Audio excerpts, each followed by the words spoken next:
Olá, amigos do canal. Estamos de volta aqui mais uma vez para falar sobre futebol brasileiro. Novamente, nosso quadro Além dos Números, os vencedores e os perdedores da 14ª rodada do Campeonato Brasileiro, com uma pitadinha também da Sul-Americana. Obviamente, estou aqui com meu amigo Matheus. Olá, Matheus.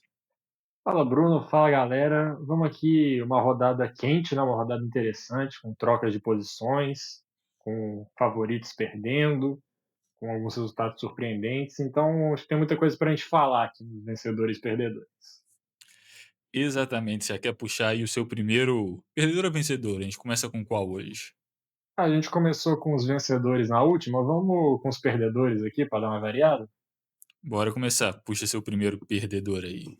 O meu primeiro perdedor é a Polícia de Pernambuco, porque tem muitas pessoas que já têm antecedente criminal nas ruas para chincalhar os jogadores do esporte no CT. Então, por isso, eu coloco a Polícia de Pernambuco como a minha primeira perdedora aqui. É verdade, né? Se todo mundo ali naquela reunião tinha antecedentes criminais, ou a polícia de Pernambuco está trabalhando muito, ou não está prendendo ninguém. Então, eu teria um sério Exatamente. problema em ser jogador profissional nessas situações. Eu acho que eu ia começar a rir no meio desses negócios de torcida organizada gritando na cara do jogador. Eu não serviria para ficar ali, o cara sério, assim, uhum. Eu ia rir na hora. Eu também não sou mais indicado, não. Vou trazer aqui então meu primeiro perdedor ou os meus primeiros perdedores. Coloquei aqui os dois técnicos dos grandes de Porto Alegre, Mano Menezes e Roger Machado. O Inter não jogou nessa rodada e o Grêmio jogou contra o Del Valle e perdeu. Primeira derrota de um time brasileiro contra o Del Valle no século. E eu coloco que os dois são perdedores porque no começo da semana nós tivemos a demissão de Juan Pablo Vojvoda, do Fortaleza, que é um técnico que vários times aqui do Sul e do Sudeste tentaram tirar do time cearense por muitos anos e não conseguiram, e agora que ele está livre no mercado, eu acho que a sombra fica gigantesca para os treinadores que estão balançando no cargo. Eu acho que os dois lá do Sul, principalmente, talvez sejam os que estão despontando nesse momento. O Grêmio com mais uma derrota e o Inter que ainda está com gosto ruim do último jogo, apesar de não ter perdido, né? Eu acho que você não jogar prolonga esse descontentamento da torcida. Às vezes era melhor jogar e ir bem do que não jogar, porque agora, para mim, Roger e Mano estão hoje com a batata assando. E só uma correção: o Grêmio perdeu para o Alianza Lima, mas o Del Valle também foi o carrasco de um outro time brasileiro, que é o Vasco. E eu já emendo aqui no meu segundo perdedor, que são os brasileiros que jogaram a Sul-Americana. Por quê? O Grêmio, como o Bruno bem comentou, perdeu o seu jogo. O Bahia, em casa, não conseguiu vencer o time que ele enfrentou, que me fugiu o nome aqui agora. E o Vasco, sim, não há palavras para descrever o que aconteceu com o Vasco nessa rodada da Sul-Americana. Um jogo em que você perde de 4-0 e o seu goleiro é considerado o melhor em campo, já diz muito sobre o que foi a partida. O Vasco, que vive a época das vacas magras há muito tempo, sofre mais uma humilhação aí, dessa vez no âmbito internacional. Exato, o Bahia jogou contra o América de Cali. Empatou com expulsão do Everton Ribeiro no final do jogo. Eu concordo com o que você falou, inclusive eu coloquei aqui também entre os meus perdedores as torcidas de Vasco e Grêmio. Eu acho que a torcida do Grêmio vem sofrendo também há alguns anos. Teve rebaixamento na Série B, teve a própria Série B, né, que o time não subiu ganhando. Aí teve um ano de respiro ali com o Luis Soares, que a equipe brigou lá no G4, terminou no segundo colocado no Campeonato Brasileiro, mas agora é mais um ano ruim do time. Já trocou de treinador e o novo treinador que chegou não conseguiu melhorar a equipe. É um time que perde quarta, perde domingo. Notícias ruins continuam chegando. Agora até que não, né? Porque parece que tem um milionário comprou a arena do Grêmio, vai dar a arena de presente para o time, vai também se candidatar a presidente na próxima eleição. Então teve um respiro no meio de semana, eh, com notícias do Grêmio, uma notícia boa depois de muito tempo, só que quando o time entra em campo, perde de novo e dentro de campo as notícias continuam sendo ruins. E o Vasco, igual você falou, o Vasco desde 2011, 2012, a torcida vem sofrendo junto e nada parece que funciona, nada muda. O time já contratou vários jogadores, já trouxe ídolos de volta, virou SAF, os donos foram milionários e continua sem dar certo. Parece que nada que você faz no Vasco funciona, o time está fadado a continuar perdendo e fracassando. E eu acho que a torcida em algum momento vai chegar ao seu limite. Não sei se está próximo ainda, mas a torcida foi também hoje, se encontrou com os jogadores, foi na frente do portão protestar, teve até uma encrenca ali com o João Vitor, que a torcida considerou que a postura dele ali na hora que ele estava sendo cobrado era de deboche. Então a situação no Vasco, cada ano parece que piora, sempre se acha que está no fundo do poço e o time consegue ir mais para baixo. Igual você falou, perdeu de 4-0 contra um time do Del Valle que é um bom time, é um time sério, mas está longe de ser, um time excelente. Eh, não tem nada demais ali na equipe, na defesa ou no ataque. Diniz tentou uma formação diferente, quase um 4-2-4, e teve que mudar os planos de novo, porque com 10 minutos o Piton foi expulso. Os jogadores, mesmo aqueles que estavam bem, como o Piton era o caso, que ele vinha bem nas últimas temporadas, ele tá abaixo, tá jogando mal. O Verratti é um cara que salva muito o Vasco, mas ele também limita muito o time a um modelo de jogo. Nada parece que dá certo e a torcida continua sofrendo, continua apoiando e continua se decepcionando. Então eu acho que essa é os grandes perdedores, não só da semana, como de muitas semanas, têm sido torcedores de Vasco e Grêmio. É isso.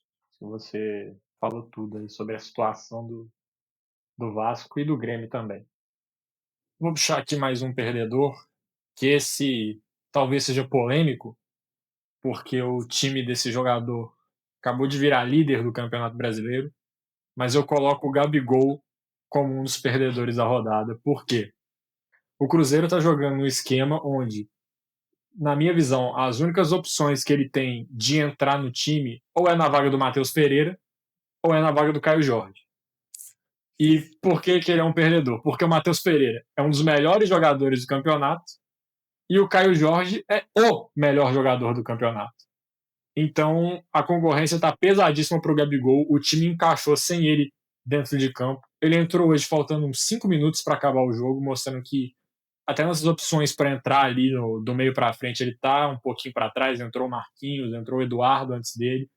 Então eu coloco o Gabigol nos perdedores porque o Cruzeiro está conseguindo brilhar e está conseguindo competir muito forte sem o Gabigol estar dentro de campo. Isso é verdade, né? E ele que chegou, em teoria, para ser o grande nome do time nessa nova fase com o Pedrinho à frente, da instituição. Ele trouxe o Gabigol para ser o cara e o Cruzeiro encontrou outros caras que já estavam no elenco e o Gabigol ficou no banco. E ele não tem espaço para jogar, essa é a grande verdade.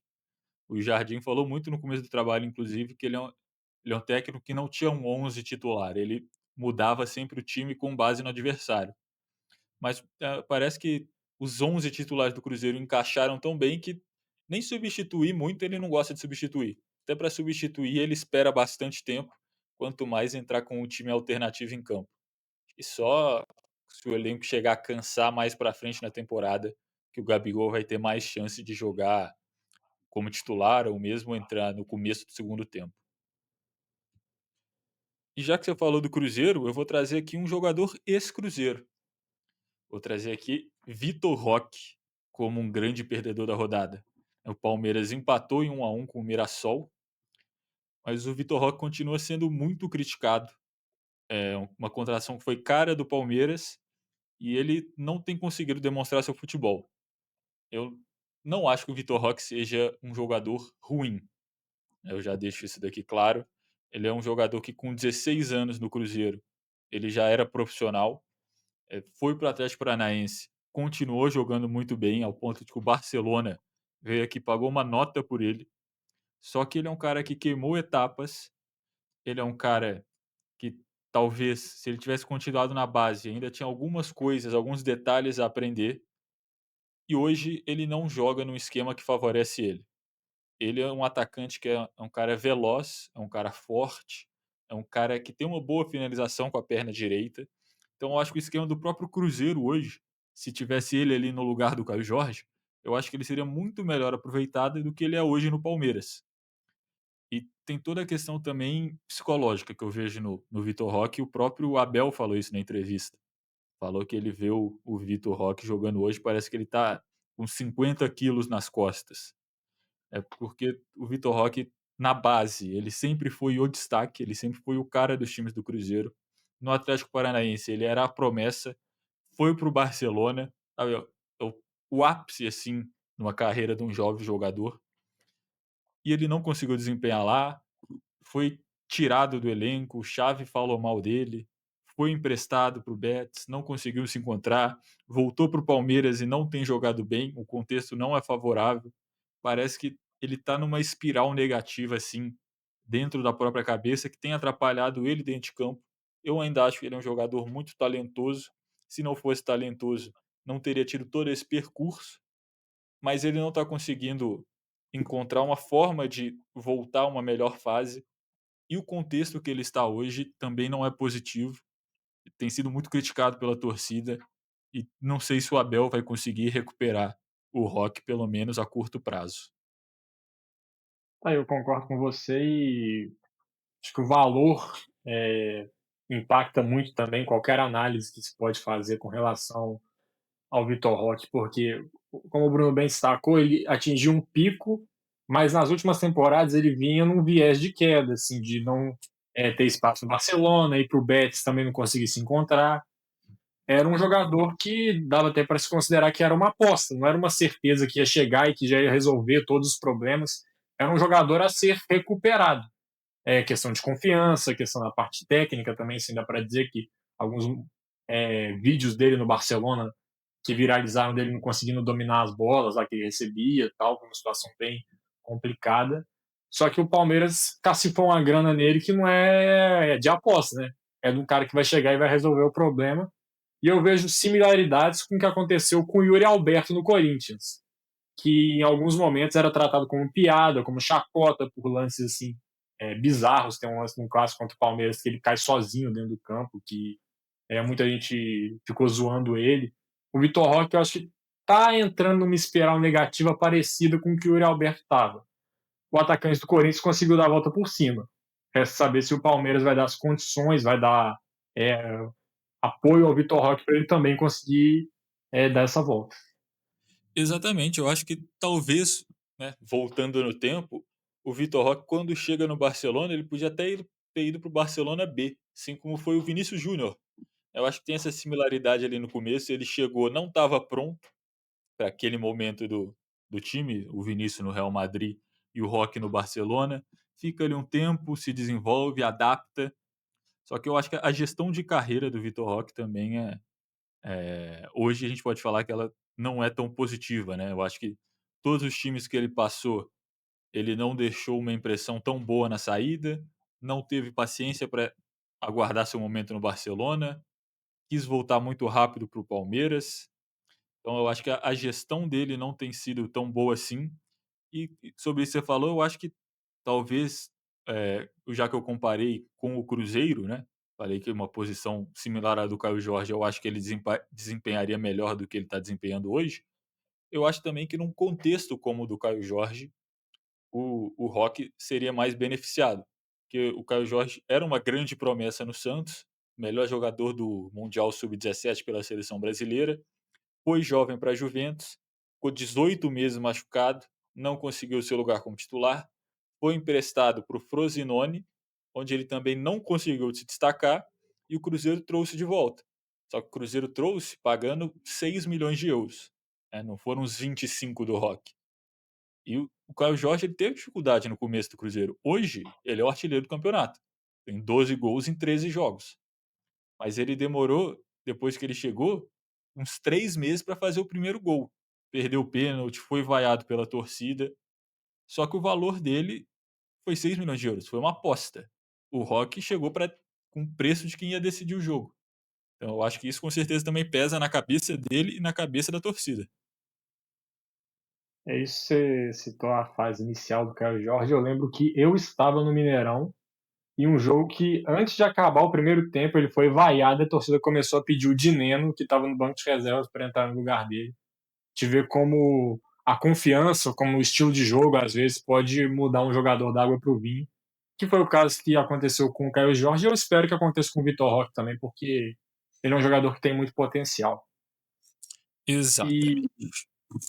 vou seguir aqui o meu próximo perdedor, que é o Fluminense, não por conta do resultado do jogo de hoje, mas porque o John Arias vai embora e sem ele esse time do Fluminense vai passar por algumas dificuldades. O Renato Gaúcho vai ter que tirar alguns coelhos da cartola para manter o Fluminense competitivo num nível alto sem o seu melhor jogador e talvez o Fluminense terá que ir ao mercado para repor essa perda. Com certeza, né. O ponto positivo é que o Fluminense está com bastante dinheiro agora, né, voltando do mundial chegando na semifinal, tem a maior, eh, valor a receber entre os times brasileiros. Vendendo o John Arias, pelo que parece, o Fluminense vai ficar com uns 13 milhões de euros, pelo que eu li hoje. Então é um valor suficiente para encontrar alguém para posição do Arias. Não sei se no mesmo nível, porque para mim o colombiano era o melhor jogador da América do Sul hoje, mas eu acho que um bom jogador você consegue encontrar por esse preço. Ainda mais que está voltando o John Kennedy, né? Acho que o Fluminense tem tido problemas com o atacante. O Everaldo, ele não é um grande goleador. Eu acho que ele tem algumas valências ali positivas, mas ele não é um cara que faz muito gol. O Cano, para mim, está numa fase péssima, já tem algum tempo. Então, talvez o John Kennedy de volta, se ele voltar ao nível daquela Libertadores, possa já ajudar o Fluminense, pelo menos, a fazer mais gols. Sim, com certeza.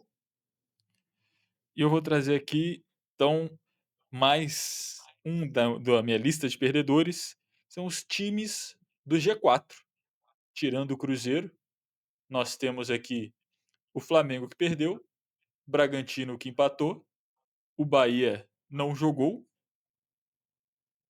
e o Palmeiras, que está em quinto, né? O Palmeiras que empatou.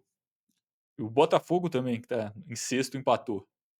Então, todos eles tropeçaram nessa rodada ou não jogaram e viram o Cruzeiro disparar na liderança. Agora 3 pontos de vantagem do segundo colocado, que é o Flamengo, que tem um jogo a menos, mas é aquele negócio. Jogo a menos não é garantia de 3 pontos. Então, hoje, o Cruzeiro é um grande vencedor, mas os outros times do segundo ao sexto colocado são perdedores nessa rodada. Eu concordo, o meu último perdedor seria o Bragantino, porque perdeu a oportunidade de dormir na liderança com a derrota do Flamengo, mas você englobou todos esses times aí que de fato não foram bem na rodada. Exato, eu tenho aqui um perdedor bônus. Você também tem aí na sua lista, né? Pode falar. O meu perdedor bônus é Fernando Diniz, porque tem toda a situação do Vasco, né, que eu já citei, que o Diniz parece que o trabalho dele piorou bastante depois dessa pausa, pressão muito grande em cima dele. Ele é um cara que desde o começo sempre foi muito ame-o ou odeio, e pelos últimos trabalhos tem mais gente odiando do que gente amando. E eu acho que o principal motivo para ele ser perdedor, é o que a gente estava conversando aqui antes da gente começar a gravar, é o contraste do Cruzeiro hoje com o Leonardo Jardim. Tem praticamente o mesmo time, a única chegada, a única mudança que é titular hoje, que não estava com o Diniz, é o Wanderson, e o Cruzeiro de hoje é muito, mas é muito melhor do que o Cruzeiro do Diniz. A comparação chega a ficar feia para ele. Então, para mim, ele é um grande perdedor. Chegou o Wanderson, mas tem um porém de que perdeu que era o melhor jogador do time, nos últimos meses aí, que era o Matheus Henrique, que tá machucado, tá para voltar, então ainda tem essa questão. Ganhou um, mas perdeu um que vinha sendo muito importante. E minha menção honrosa aqui também é um treinador, vai para o Felipe Luiz, que jogou na coletiva, expôs o jogador do time dele, e na rodada seguinte perde o jogo. E como a gente sabe que no Flamengo um resultado ruim já é o suficiente para gerar uma crise, já vi gente falando que o Felipe Luiz ali com o Neymar foi muito camarada, que não tem que ser assim, não é postura de técnico. Vi gente falando que faltou um homem de área para o Flamengo agredir mais o Santos. Já começou o burburinho, então o Felipe Luiz tem que ficar esperto, que se essa sequência negativa continuar, ele vai sofrer mais pressão. É, com certeza. Flamengo, toda gota de chuva é fim do mundo. Então, eh, essa questão do Pedro, que na última rodada a gente falou que ele era um vencedor porque ele tinha ganho sem o Pedro, agora ele é um perdedor porque ele perdeu depois da polêmica do Pedro e vai ter muita gente usando isso para criticar o trabalho dele. Os vencedores? Bora lá. Então vamos com os vencedores. Você traz aí o primeiro? Meu primeiro vencedor, eu poderia falar que é ele aqui de novo, ó. Ou eu poderia falar que é aqui também, que jogou muita bola. Mas o meu primeiro vencedor é o torcedor do Cruzeiro, que desde 2014 não viu o time liderar o campeonato. 11, quase 11 anos, né? Porque o Cruzeiro foi líder até o final daquele campeonato. Então, 10 anos e alguns meses que não viu o time ser líder. O Cauã Prates, que jogou o jogo hoje, nunca tinha visto o Cruzeiro ganhar do Fluminense no Maracanã. A última vitória foi há 17 anos atrás, ele tem 16. Então, o torcedor do Cruzeiro tem todos os motivos do mundo para estar em festa, para estar comemorando e para estar acreditando que o time pode disputar o título. Com relação ao clube, eu entendo a postura de Jardim da última coletiva contra o Grêmio, de ser mais pé no chão, de falar que o objetivo é Libertadores, mas o torcedor tem todo o direito do mundo de sonhar e de curtir a fase que o time está vivendo, que é realmente um espetáculo. Exatamente, é por isso que um dos meus vencedores, eu pensei a mesma coisa que você. Eu podia colocar vários jogadores aqui, várias pessoas dentro do Cruzeiro, mas o meu vencedor, Leonardo Jardim. Eu acho que a gente fala muito que quando vários jogadores do time estão jogando mal, a culpa é do técnico. Quando todo mundo está bem, a culpa também é do técnico. A gente tem que elogiar também os treinadores. O trabalho dele é fantástico no Cruzeiro. Igual eu falei antes, a comparação com o que estava antes, que era o Diniz, assim, fica feio para o Diniz até, quanto o Jardim conseguiu melhorar essa equipe. Hoje ele entrou com um jovem de 16 anos de idade na lateral esquerda para marcar o melhor jogador da América do Sul. E o Cauã Pratos fez um excelente jogo. O Cruzeiro hoje é um time que joga propondo o jogo, é um time que joga marcando, é um time que joga no contra-ataque, é um time que é o melhor time em bolas paradas, é o que mais fez gol em bola parada no Campeonato Brasileiro, que era uma fraqueza da equipe nos últimos anos, que desde, desde 2018 talvez o Cruzeiro não fosse tão bom em bola parada quanto é hoje. Ele pode mudar a equipe da forma que ele quiser, ele manda dentro do clube, tem o grupo na mão, o que ele quiser no Cruzeiro acontece. Então, Leonardo Jardim, um grande vencedor da rodada 14. Isso aí, e o dono do Cruzeiro já falou: eu troco todos os jogadores, mas eu não troco o Leonardo Jardim. Essa informação foi passada depois de uma reunião no momento que o Cruzeiro estava ali em crise, depois de derrotas na Sul-Americana, de que o dono do Cruzeiro teria falado isso para algumas lideranças do elenco.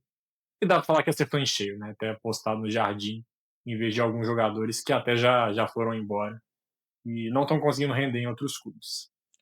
Vou Exatamente. puxar aqui o meu outro vencedor, que é o árbitro de Ceará e Corinthians, que ganhou uma consulta no oftalmo de graça, e o doutor Dorival recomendou que ele usasse óculos. Então, por isso, ele é um vencedor. Não teve que gastar tempo indo no hospital, ficando na fila. Já ganhou uma consulta ali 0800, rapidinho. O Dorival falou: você precisa de óculos. E como uma pessoa que sofre de problemas de visão, posso dizer aqui que ir ao oftalmologista é um saco.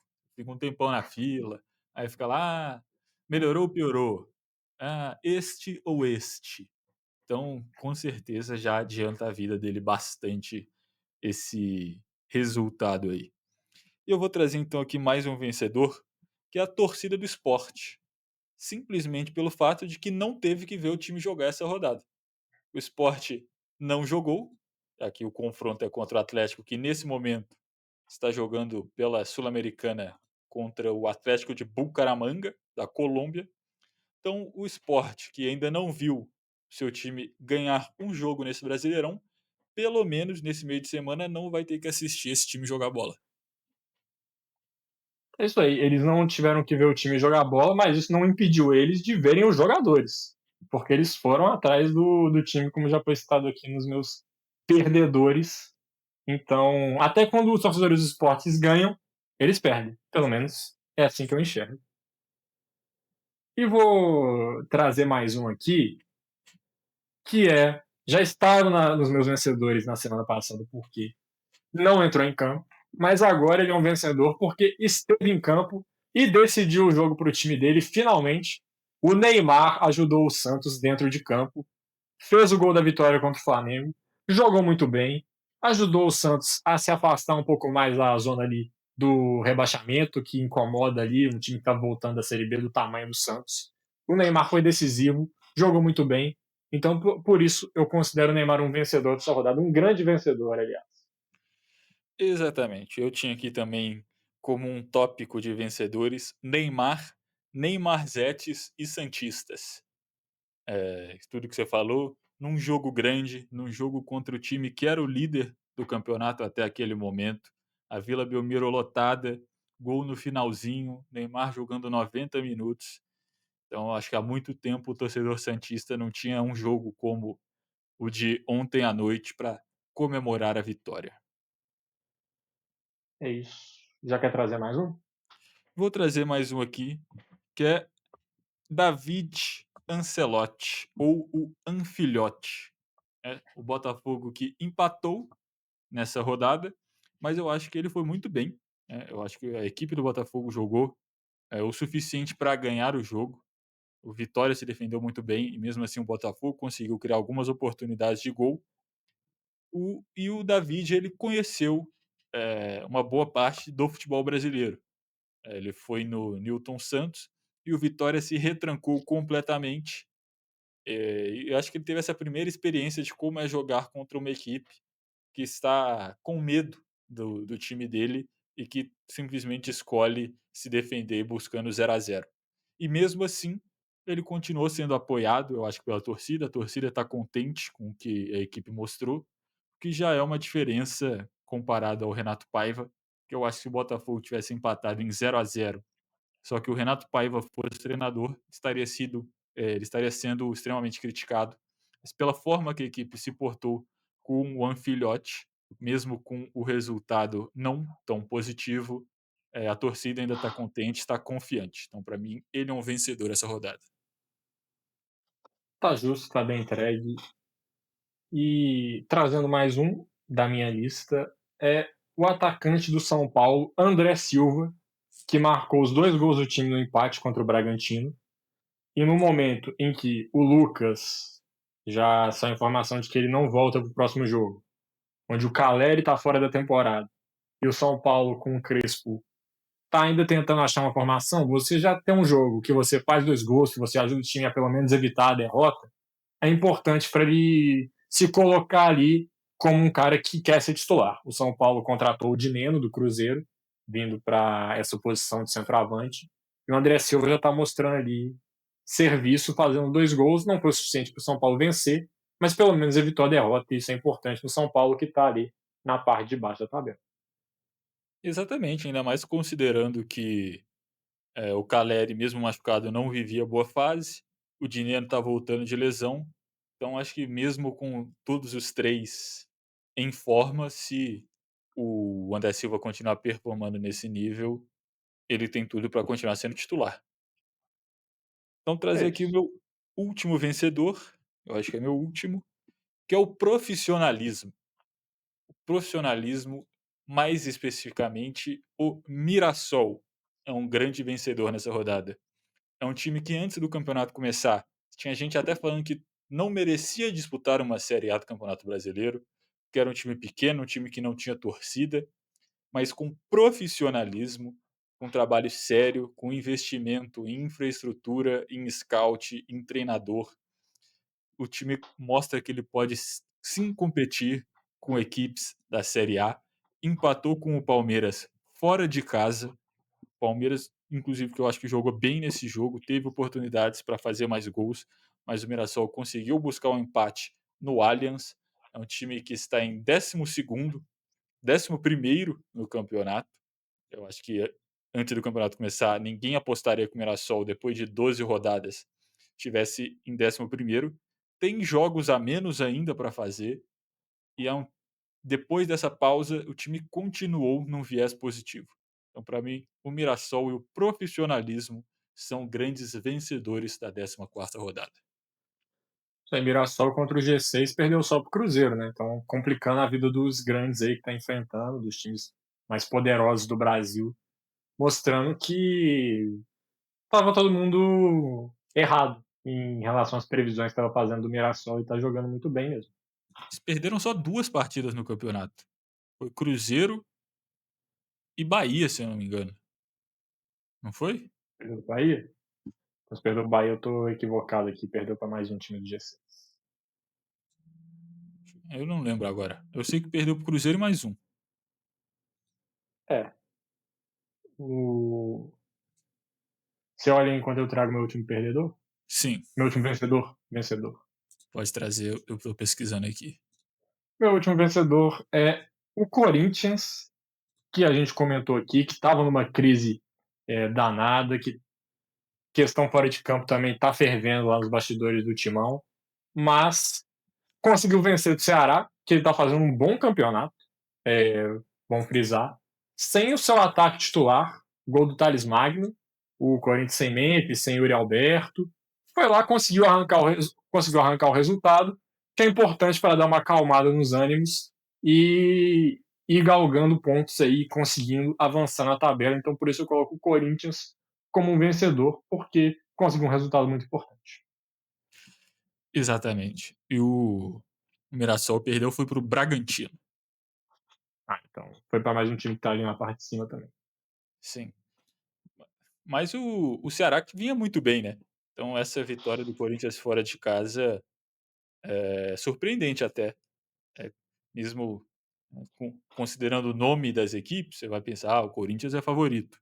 Mas não, o Ceará, para mim, o momento do Ceará era melhor do que o do Corinthians, então essa vitória fora de casa é muito importante e surpreendente até. É isso, Corinthians arrancando uma vitória aí bem complicada. Exato, a minha lista acabou aqui, Matheus, você tem mais algum aí? A minha lista tem mais um aqui, que é você. Se você chegou até o final desse vídeo, você é um vencedor, porque você conseguiu aguentar eu e o Bruno falando por 35 minutos. E isso não é para qualquer um. Pô, pior que eu passei a página aqui, tinha um escrito pequenininho aqui, que o vencedor somos nós, que tivemos a companhia de quem assistiu esse vídeo até aqui e vai deixar um like pra gente, aqui para apoiar o nosso trabalho. Se você chegou até aqui, deixa seu like, comenta aqui o que você achou, quem você acha que é um grande vencedor ou perdedor dessa rodada, se inscreve também no canal. E é isso, até a próxima. Falou! Valeu!